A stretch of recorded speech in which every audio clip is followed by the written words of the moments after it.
you're a 10-year-old kid visiting your grandparents, and while you're staying there, they decide to take you to what's considered to be the eighth wonder of the world, the Grand Canyon. Now, I was lucky enough to be this 10-year-old kid back in 2011, but unfortunately, my 17-year-old sister came along and was so scared that I would somehow fall into the Grand Canyon that she kept me as far away from the edge as possible. That is a picture of 10-year-old me not standing by the edge of the Grand Canyon and next to some trees because in my sister's mind they would catch me if I fell. But anyway, I don't remember much about the canyon itself from that day, which inspired my decision to research it for this assignment. And ever since that visit to the Grand Canyon with my family, I've cultivated a curiosity for nature and a deep appreciation for the beauty of it. Now, the Grand Canyon is known for being this vast and beautiful natural creation. So in this speech, I'll be describing some processes of how the Grand Canyon formed. Now, the Dictionary of American History describes the Grand Canyon as anywhere from 4 to 18 miles wide across, 280 miles long, and in most places more than a mile deep. Now, the Grand Canyon attracts many tourists from around the nation, as well as from around the world. But the science of how this worldwide attraction formed is often overlooked by the beauty of its landscape. Now, the Grand Canyon formed its landscape due to many factors, such as the uplift of the Colorado Plateau, erosion from the Colorado River, and the weathering of the exposed rocks in the canyon itself due to the climate of the region. Now, a key step in the formation of the Grand Canyon lies in the uplifting of the Colorado Plateau. Now, the Colorado Plateau is centered on the Four Corners area of the Southwest and includes much of Arizona, Utah, Colorado, and New Mexico. The uplifting of it occurred through the scientific theory of plate tectonics. Now, you may remember learning about plate tectonics in science camp or during science class in middle school or high school. But here's a quick definition to the theory itself. Now, according to geological professor Peter Molnar, the fundamental principle of plate tectonics is that large expanses of terrain behave as thin, rigid layers that move with respect to each other across the surface of the Earth. Now, here is a map of the tectonic plates in the Earth. And about 320 million years ago, the Pacific Plate, on the left side of the screen, began to shift underneath the North American Plate, which is kind of in the top left. And as that was happening, the African Plate collided into the North American Plate on the other side. And the stress from both of these events caused an uplifting of the Colorado Plateau and the Grand Canyon region.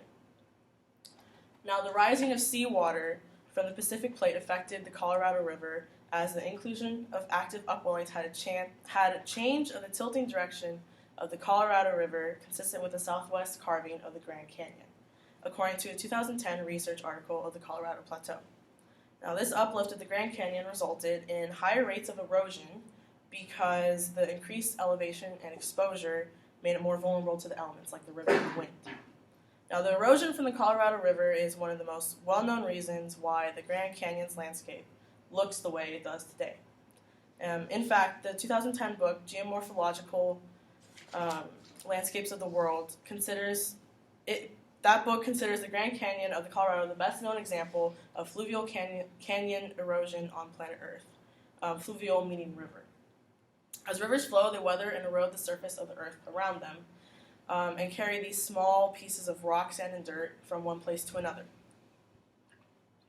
And as time passes, the rivers carve deeper and deeper into the Earth's surface. Now, Lawrence G. Collins, a geologist who studies the conditions under which rocks form, wrote in 2018 that the rate of erosion in the Grand Canyon that occurs on a yearly basis from year to year when it first began is less than 1,000th of an inch per year.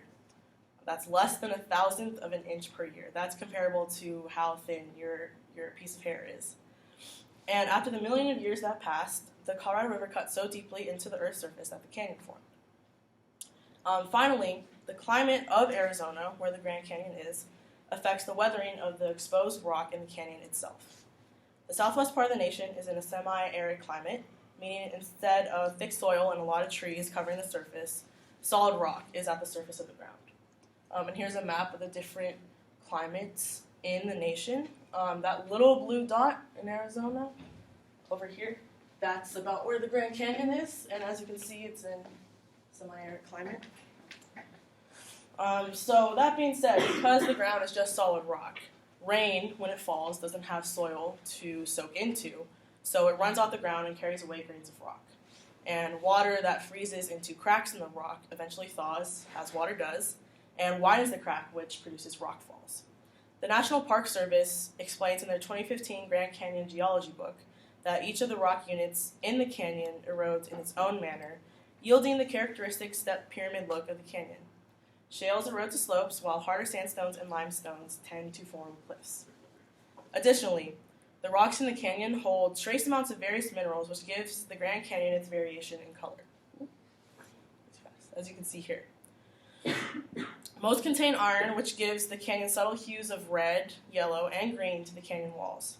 The minerals can also stain the rock itself and thus hide its true color. This relates to climate as well, because if the region received more precipitation, the way the landscape looks in color and the shape of the rocks would look different than it does today. Now, although the origin of the Grand Canyon is complex and not totally deciphered yet, the forces that shaped it are well understood. The Grand Canyon is the result of the uplift of the plateau, the erosion from the river, and the weathering of the exposed rocks from the region's climate. While scientists may not hold all the answers to the formation of this vast landscape, there's no denying the wonder of this natural feature that captures the attention of people all around the world, including myself. I hope to one day see the Grand Canyon again in person, but this time without my sister keeping me from marveling at the beauty of it. And I encourage you all, if you get the chance, to take a trip down there to see it yourselves, because it is well worth it.